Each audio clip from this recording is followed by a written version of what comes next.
Olá pessoal, meu nome é André Teixeira e sejam bem-vindos mais uma vez ao canal Mosaicos e Miscelâneas.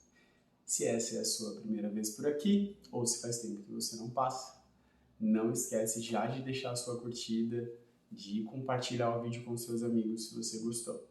Nosso canal precisa muito dessa ajuda, tá bom? Mas se é mesmo a sua primeira vez, se inscreve no canal, ativa o sininho para não deixar de receber nenhuma notificação de novos vídeos.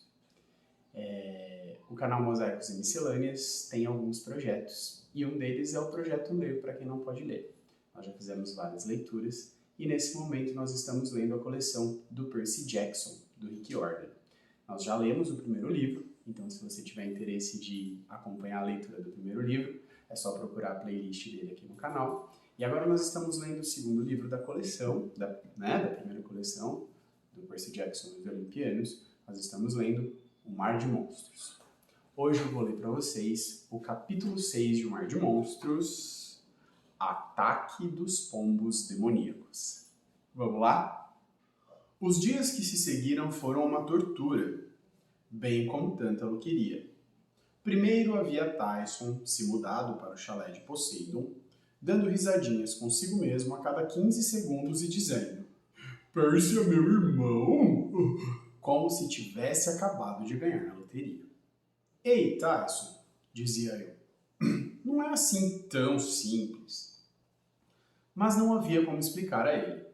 Ele estava nas nuvens, e eu, por mais que gostasse do grandão, não podia deixar de me sentir sem graça, envergonhado. Pronto, falei. Meu pai, o todo-poderoso Poseidon, ficara enrabixado por algum espírito da natureza, e Tyson era o resultado. Quer dizer, eu tinha lido os mitos sobre os ciclopes, até lembrava que eles eram frequentemente filhos de Poseidon, mas nunca tinha me dado conta de que isso fazia deles minha família, até ter Tyson morando comigo no beliche ao lado. Depois, havia os comentários dos outros campistas. De repente, eu não era Percy Jackson, o cara legal que recuperara o relâmpago de Zeus do último verão. Agora eu era Percy Jackson, o pobre idiota que tinha um monstro feioso como irmão. Ele não é meu irmão de verdade, eu protestava sempre que Tyson não estava por perto. Ele é mais como um meio-irmão do lado monstruoso da família, tipo um meio-irmão de segundo grau ou coisa assim. Mas ninguém caiu nessa. Eu admito, estava zangado com meu pai. Sentia que ser seu filho passara a ser uma piada. Annabeth tentou fazer com que eu me sentisse melhor. Sugeriu que formássemos uma equipe para a corrida de bigas, para desviar a cabeça dos problemas. Não me entenda mal, nós odiávamos Tântalo e estávamos preocupadíssimos com o acampamento, mas não sabíamos o que fazer. Até que nos ocorresse algum plano brilhante para salvar a árvore de Thalia. Calculamos que poderíamos muito bem participar das corridas. Afinal, a mãe de Annabeth, Athena, inventara a carruagem e meu pai criar os cavalos. Juntos, aquela pista ia ser nossa. Uma bela manhã, Annabeth e eu estávamos sentados junto ao lago da canoagem, rabiscando esboços de bigas, quando alguns engraçadinhos do chalé de Afrodite passaram por lá e me perguntaram se eu precisava de um delineador para o olho. "Ah, desculpe, olhos." Enquanto eles se afastavam, dando risada, Annabeth resmungou: "O que você precisa fazer, Percy, é ignorá-los. Você não tem culpa de ter um monstro como irmão." "Ele não é meu irmão", disparei. "Ele também não é um monstro." Annabeth ergueu as sobrancelhas. "Ei, não se zangue comigo. E, tecnicamente, ele é, sim, um monstro." "Bem, você lhe deu permissão para entrar no acampamento, porque era o único jeito de salvar a sua vida. Quer dizer, sinto muito, Percy. Eu não esperava que Poseidon o reclamasse. Os ciclopes são as criaturas mais enganadoras, traiçoeiras." "Ele não é. O que você tem contra os ciclopes, afinal?" As orelhas de Annabeth ficaram rosadas. Tive a sensação de que havia algo que ela não estava me contando. "Algo ruim?" "Esqueça", disse ela. "Agora, o eixo para essa biga, Você o trata como se ele fosse uma coisa horrível, falei. Ele salvou minha vida. Annabeth jogou o lápis no chão e se levantou. Então talvez você deva projetar uma carruagem com ele. Talvez eu deva. Ótimo, ótimo. Ela foi embora tempestuosamente e eu me senti ainda pior do que antes. Nos dias seguintes, tentei manter a cabeça longe dos problemas. Silena Beauregard, uma das meninas mais agradáveis do chalé de Afrodite, me deu minha primeira aula de equitação em um Pégaso. Explicou que havia apenas um cavalo alado imortal chamado Pégaso, que ainda vagava livre em algum lugar nos céus. Mas com o passar das eras, ele havia gerado uma porção de filhos, nenhum de fato tão veloz ou heróico, mas todos com o mesmo nome do primeiro e maior. Sendo filho do deus do mar, jamais gostei de andar pelo céu. Meu pai tinha uma rivalidade com os Zeus. Portanto, eu tentava permanecer fora dos domínios do Senhor dos Ares, tanto quanto possível. Mas a sensação de cavalgar um cavalo alado foi diferente. Aquilo não me deixou nem perto do nervosismo de estar em um avião. Talvez fosse porque meu pai criara cavalos de espuma do mar. E assim os Pégasos eram uma espécie de território neutro. Eu conseguia entender seus pensamentos. Não ficava surpreso quando meu Pégaso saía galopando pelas copas das árvores ou perseguia um bando de gaivotas para dentro de uma nuvem. O problema era Tyson, pois ele também queria montar nos pôneis galinhas. Mas os Pégasos ficavam ariscos sempre que ele se aproximava. Disse a eles, por telepatia, que Tyson não iria machucá-los, mas eles pareciam não acreditar. Isso fazia Tyson chorar. A única pessoa no acampamento que não tinha o menor problema com Tyson era Beckendorf, do chalé de Hefesto. O deus ferreiro sempre trabalhara com ciclopes nas suas forjas. Assim, Beckendorf levou Tyson para o arsenal para ensiná-lo a trabalhar com metais.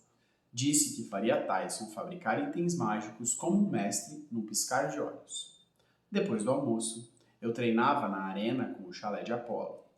A esgrima sempre foi meu ponto forte. As pessoas diziam que eu era o melhor nisso do que qualquer campista dos últimos 100 anos, com exceção, talvez, de Luke. Eu era sempre comparado com Luke. Eu derrotava os caras de Apolo com facilidade. Devia praticar contra os chalés de Ares e Atena, já que eles tinham os melhores espadachins. Mas não me dava bem com Clarice e seus irmãos. E depois da discussão com Annabeth, simplesmente não queria vê-la. Eu ia às aulas de arco e flecha, muito embora fosse péssimo nisso, e não era a mesma coisa sem Quirrell ensinando. Nas artes e nos trabalhos manuais, comecei a esculpir um busto de Poseidon, mas estava ficando tão parecido com Sylvester Stallone que o descartei. Escalava a parede de treinamento em nível de dificuldade máximo, com lava e terremoto, e à noite fazia patrulha de fronteira, muito embora Tântalo tivesse insistido em que esquecêssemos de tentar proteger o acampamento. Alguns dos campistas mantiveram discretamente a vigia, montando uma escala em nossas horas vagas. Eu me sentava no topo da colina meio-sangue e observava as dríades indo e vindo, cantando para o pinheiro moribundo. Sátiros levavam suas flautas de junco e tocavam melodias mágicas da natureza. E por algum tempo, as agulhas do pinheiro pareciam ficar mais encorpadas. O aroma das flores da colina ficava um pouco mais doce e a grama parecia mais verde. Mas assim que a música parava, a doença tomava de novo o ar. A colina inteira parecia estar infectada, morrendo do veneno que se infiltrara nas raízes da árvore. Quanto mais eu ficava lá sentado, mais me enfurecia. Luke tinha feito aquilo. Eu me lembrei de seu sorriso dissimulado, da cicatriz de garra de dragão que atravessava seu rosto. Ele fingira ser meu amigo e todo o tempo fora o servo número 1 de Cronos. Abri a palma da minha mão. A cicatriz que Luke me fizera no último verão estava desaparecendo, mas eu ainda podia vê-la. Uma ferida branca em forma de asterisco, onde seu escorpião das profundezas me dera uma ferroada. Pensei no que Luke dissera na noite antes de tentar me matar. Adeus, Percy. Uma nova idade do ouro está chegando. Você não será parte dela. À noite, eu tinha mais sonhos com Grover. Às vezes, ouvia apenas fragmentos da voz dele. Certa vez, o ouvi dizer, é aqui! Em outra, ele gosta de carneiros. Pensei em contar a Annabeth meus sonhos, mas eu me sentiria um bobo. Isso é, ele gosta de carneiros? Ela teria achado que eu estava maluco. Na noite anterior à corrida, Tyson e eu terminamos a nossa biga. Ficou legal. Tyson tinha feito as partes metálicas nas forjas do arsenal. Eu havia lixado a madeira e montado a carruagem. Era azul e branca, com desenhos de ondas nas laterais e um tridente pintado na frente. Depois daquele trabalhão, era mais do que justo que Tyson fosse meu copiloto, embora eu soubesse que os cavalos não iriam gostar disso e que o peso extra de Tyson nos atrasaria. Quando estávamos indo para a cama, Tyson disse: Você está zangado? Percebi que estava de cara feia. Não, não estou zangado. Ele se deitou em seu beliche e ficou em silêncio no escuro. Seu corpo era grande demais para a cama. Quando puxava as cobertas, os pés ficavam de fora. Eu sou um monstro. Não diga isso. Tudo bem, eu vou ser um bom monstro. Assim você não vai precisar ficar zangado. Eu não sabia o que dizer. Olhei para o teto e me senti como se estivesse morrendo devagar, junto com a árvore de Thalia. É só que eu nunca tive um meio-irmão antes. Tentei impedir que a minha voz falhasse. É mesmo diferente para mim. E estou preocupado com o acampamento e um outro amigo meu, o Grover, ele pode estar com problemas. Fico me sentindo como se devesse fazer alguma coisa para ajudar, mas eu não sei o que. Tyson não disse nada. Desculpe-me, falei. Não é sua culpa. Eu estou zangado com Poseidon. Sinto que ele está tentando me atrapalhar, tipo, está tentando nos confrontar ou coisa assim. E eu não estou entendendo por quê. Houve um som surdo e profundo. Tyson estava roncando. Eu suspirei. Boa noite, grandão. E também fechei os meus olhos. No meu sonho, Grover estava usando um vestido de noiva. Não lhe caía muito bem. O vestido era comprido demais e a barra estava encrustada de lama seca. O decote ficava escorregando dos ombros. Um véu esfarrapado cobria o seu rosto. Ele estava em uma caverna úmida, iluminada somente por tochas. Havia um catre num canto e um tear antiquado em outro, com um pedaço de pano branco tecido na armação. E Grover olhava diretamente para mim, como se eu fosse um programa de TV que ele aguardava. Graças aos deuses, gemeu ele. Você pode me ouvir? Mas eu do sonho demorou a responder. Ainda estava olhando em volta, tentando entender o teto de estalactites, um mau cheiro de carneiros e bodes, os sons dos rosnados, resmungos e balidos que pareciam vir de trás de uma rocha do tamanho de uma geladeira, que bloqueava a única saída do recinto, como se houvesse uma caverna muito maior atrás dela. Percy, disse Grover, por favor, eu não tenho forças para me projetar melhor. Você precisa me ouvir. Estou ouvindo, falei. Grover, o que está acontecendo? De trás da rocha, uma voz monstruosa gritou. Docinho! Você já está pronta? Grover se encolheu. Ele gritou em falsete. Ainda não, meu amor. Mais alguns dias. Ah, já não se passaram 2 semanas? Não, meu amor. Só 5 dias. Ainda faltam mais 12. O monstro ficou em silêncio, talvez tentando fazer a conta. Ele devia ser pior do que eu em aritmética, porque disse: Está bem, mas ande logo. Eu quero ver embaixo desse véu. Grover virou novamente para mim. Você precisa me ajudar, não há mais tempo. Eu estou preso nessa caverna, em uma ilha no mar. Onde?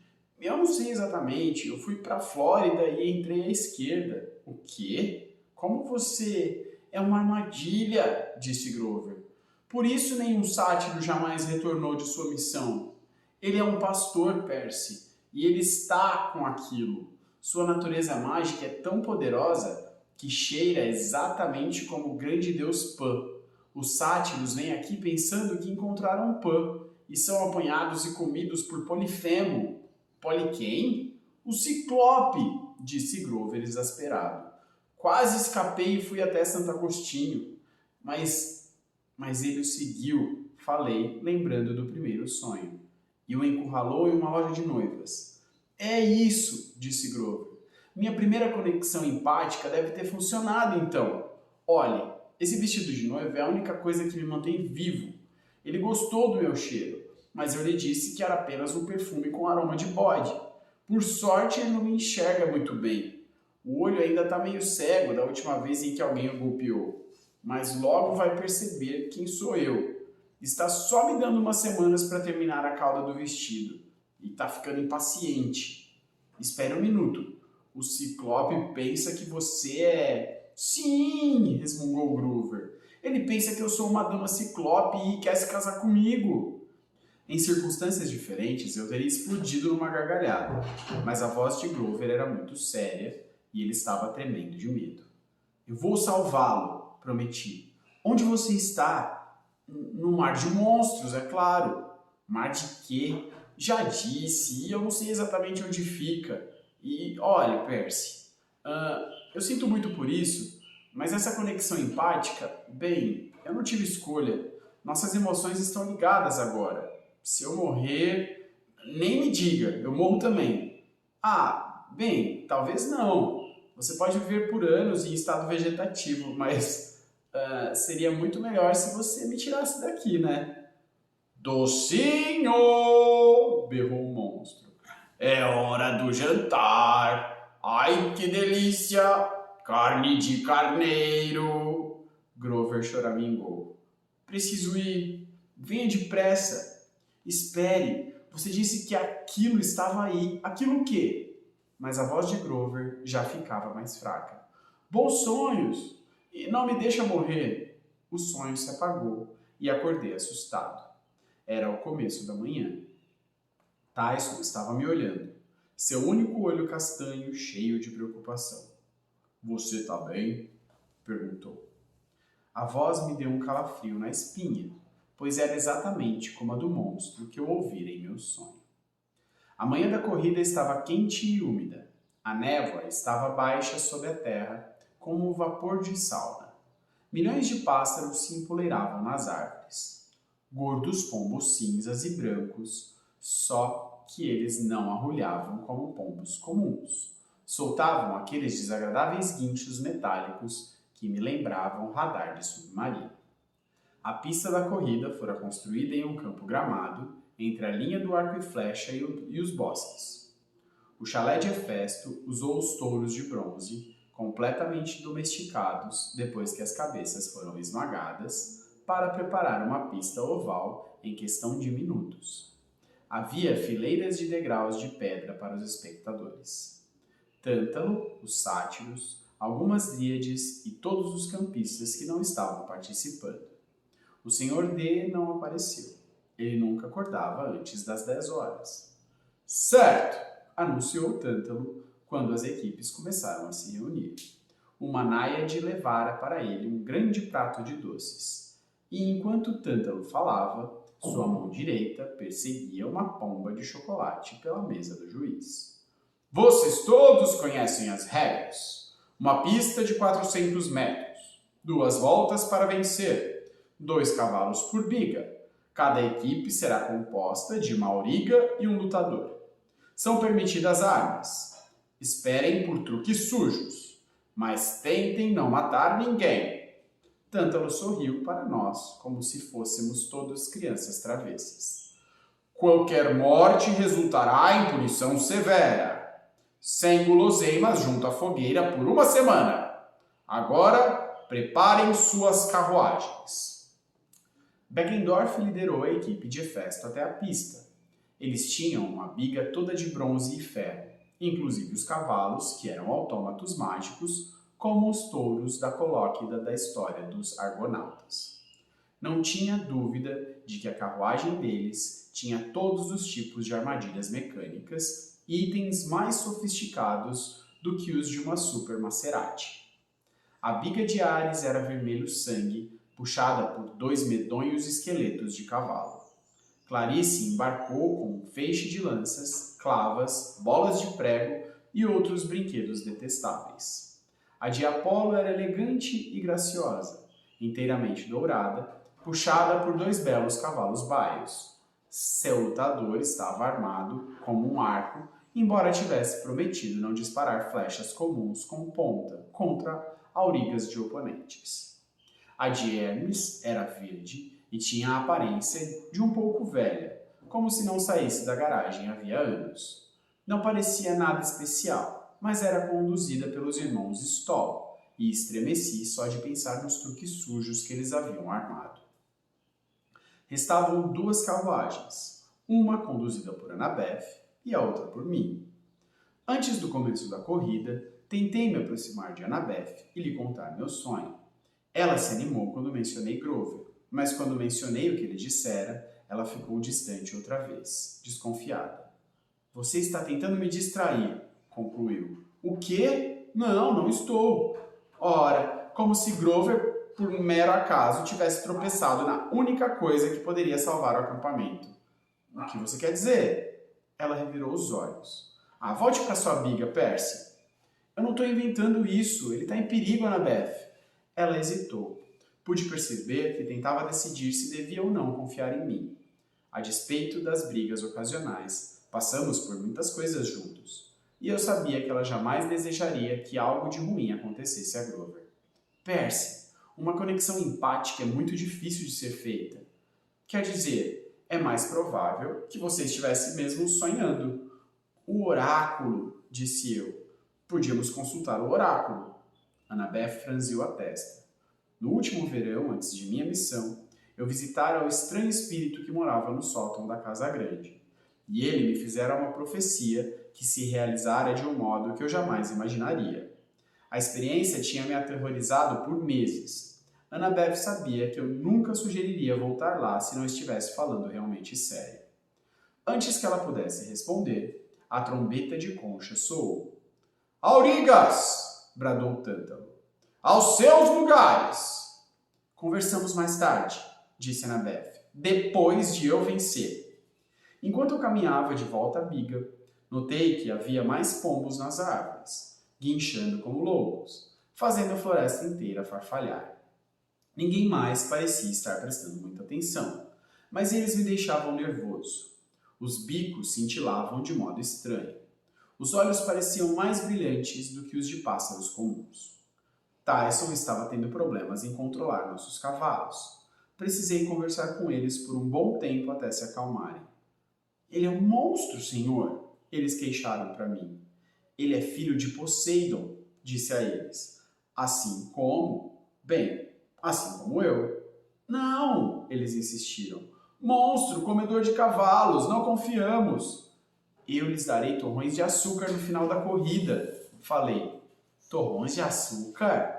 Torrões de açúcar muito grandes. E maçãs. Eu tinha falado das maçãs?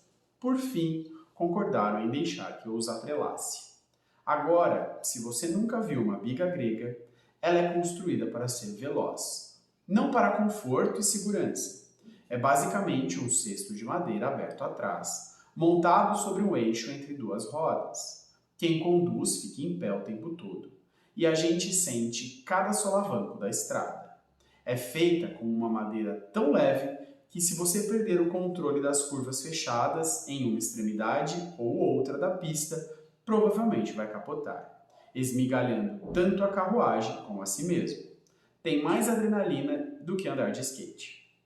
Segurei as rédeas e manobrei para a linha de partida. Entreguei a Tyson uma vara de 3 metros e disse a ele que sua função seria empurrar para longe as outras bigas se elas chegassem perto demais, e desviar qualquer coisa que tentassem atirar em nós. Sem bater nos pôneis com o pau, insistiu ele. Certo, concordei. Nem nas pessoas se você puder evitar. Vamos jogar limpo. Apenas afaste as distrações e deixe que eu me concentre em conduzir. Vamos vencer! Ele alardeou. A gente ia perder feio, pensei comigo mesmo. Mas eu tinha que tentar. Queria mostrar aos outros, bem, não sabia o que exatamente. Que Tyson não era um cara assim tão mal, que eu não estava envergonhado de ser visto com ele em público, que eles não tinham me ofendido com todas as suas piadas e provocações. Quando as carruagens se alinharam, mais pombos de olhos brilhantes se juntaram nos bosques, que inchavam tão alto que os campistas na arquibancada estavam começando a reparar, olhando nervosos para as árvores que tremiam sob o peso dos pássaros. Tântalo não parecia preocupado, mas teve de falar mais alto para ser ouvido. Aurigas! Bradou ele. Tomem suas posições! Ele ergueu a mão e o sinal de partida desceu. As carruagens dispararam fazendo barulho. Cascos ressoaram contra o pó. A multidão vibrou. Quase imediatamente se ouviu um alto e desagradável crack. Olhei para trás a tempo de ver a biga de Apolo virar de repente. Hermes colidira com ela. Talvez por engano, talvez não. A equipe de Hermes, Travis e Corner, riu de boa sorte, mas não por muito tempo. Os cavalos de Apolo chocaram-se contra os dela, e a biga de Hermes também virou, deixando uma pilha de madeira quebrada, e 4 cavalos empinando na poeira. 2 carruagens eliminadas nos primeiros 6 metros. Adorei o esporte. Voltei a prestar atenção à minha frente. Nosso tempo era bom, estávamos na frente de Ares, mas a vantagem da biga de Anabeth era muito grande. Ela já estava contornando a primeira coluna. Seu lanceiro, com um sorriso arreganhado, acenando para nós e gritando: Até mais! A carruagem de Hefesto também começava a nos alcançar. Beckendorf apertou um botão e um painel se abriu na lateral de sua carruagem. Desculpe-me, Percy! Gritou ele. 3 conjuntos de bolas e correntes foram atirados diretamente para nossas rodas. Teriam nos destroçado por completo se Tyson não as tivesse desviado para o lado com um movimento rápido de sua vara. Ele deu um bom empurrão na biga de Hefesto, que saiu deslizando de um lado enquanto seguíamos em frente. Bom trabalho, Tyson! Gritei. Passarinhos! Gritou. O quê? Estávamos em tal disparada que era difícil ouvir alguma coisa. Mas Tyson apontou para os bosques e viu o que o preocupava. Os pombos tinham saído das árvores. Estavam voando em espiral como um enorme tornado em direção à pista. E daí? Disse para mim mesmo. São apenas pombos. Tentei me concentrar na corrida. Completamos nossa primeira volta. As rodas rangendo embaixo de nós. A biga ameaçando tombar. Mas agora estávamos a apenas 3 metros de Anabeth. Se ao menos pudesse chegar um pouco mais perto, Tyson podia usar a sua vara e... O guerreiro de Anabeth não estava mais sorrindo. Puxou um dardo de sua coleção e mirou em mim. Estava prestes a lançá-lo quando ouvimos um grito. Os pombos estavam se aglomerando, milhares deles mergulhando sobre os espectadores nas arquibancadas, atacando as outras bigas. Beckendorf estava cercado. Seu guerreiro tentou espantar os pássaros a pauladas, mas não conseguia enxergar nada. A biga deu uma guinada e saiu rasgando um caminho no meio dos campos de morangos, os cavalos mecânicos soltando vapor. Na carruagem de Ares, Clarice gritou uma ordem para o seu guerreiro, que rapidamente jogou uma tela de camuflagem por cima do seu cesto. Os pássaros enxamearam em volta dela, bicando e arranhando as mãos do guerreiro enquanto ele tentava segurar a rede no alto. Mas Clarice apenas trincou os dentes e continuou guiando. Seus cavalos esqueléticos pareciam imunes à distração. Os pombos bicaram inutilmente as órbitas vazias e voavam por entre as suas costelas. Mas os corcéis continuavam correndo.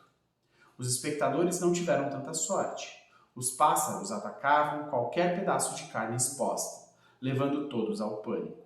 Agora que os pássaros estavam mais perto, ficou mais claro que não eram pombos normais. Seus olhos eram pequenos, brilhantes e perversos.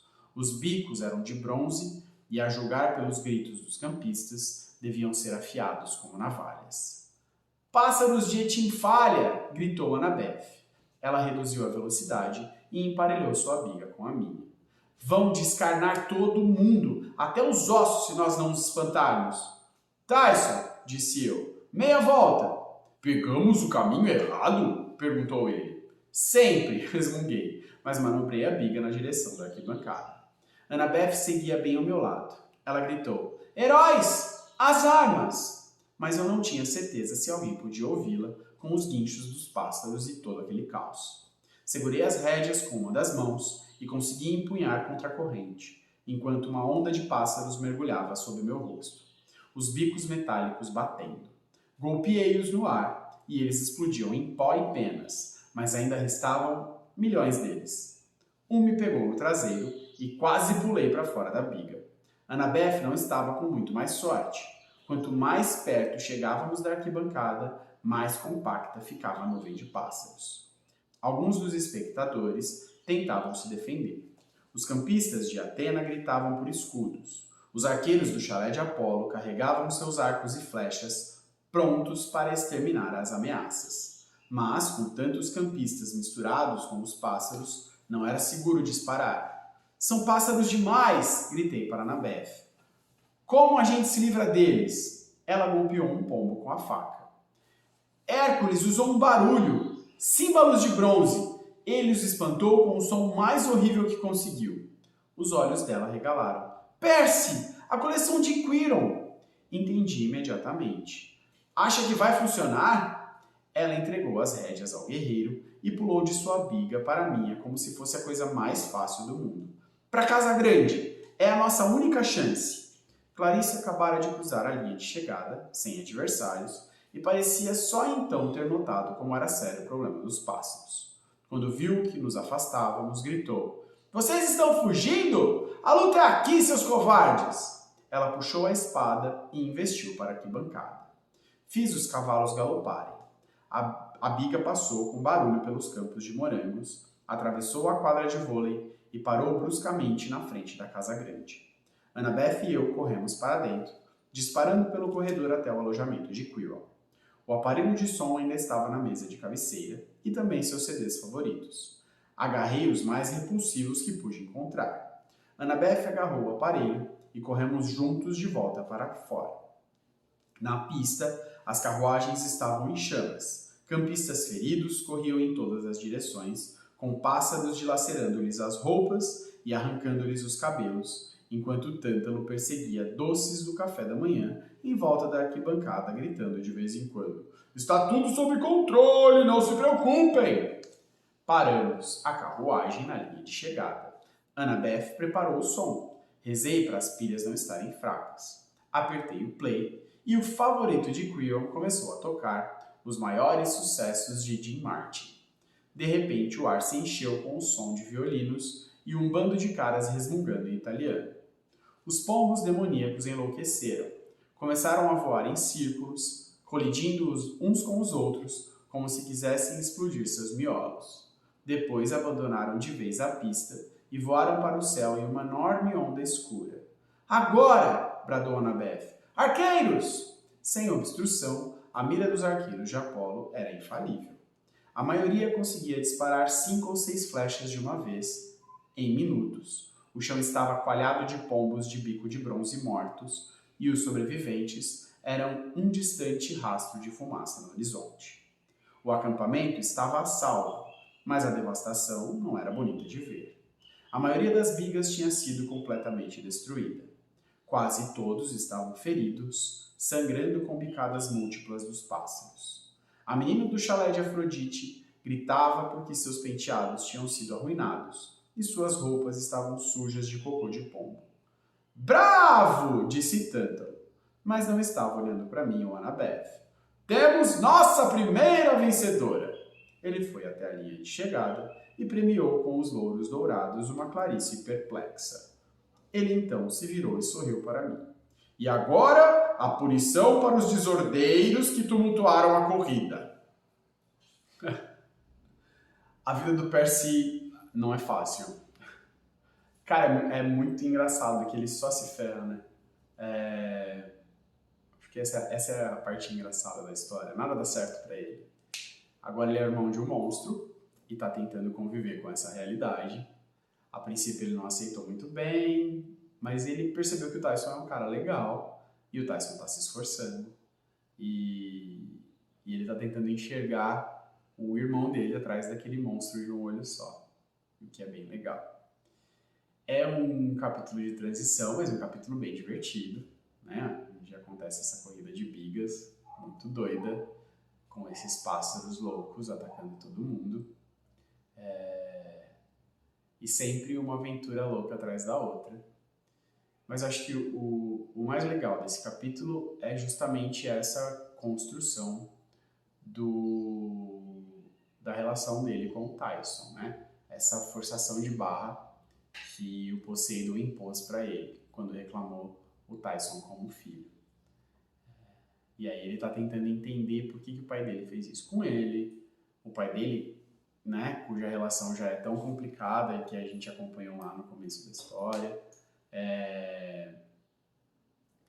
Tem toda essa questão dele, da Annabeth, são amigos, não são amigos, e o Grover preso em algum lugar, e agora é a primeira vez que ele ouve, de fato, falar sobre o Mar de Monstros, que é o nome do livro, o que seria isso, o que tem lá dentro da caverna com o Grover, o que ele disse que está lá com o Ciclope, que está mantendo ele preso, todas essas questões aí sendo colocadas pra gente nessa história. Eu espero que vocês tenham gostado da leitura até aqui e também espero que vocês continuem acompanhando, tá bom? Pedir mais uma vez, deixa aqui o seu curtir, compartilha com as pessoas que você gosta e até a próxima leitura. Um beijão.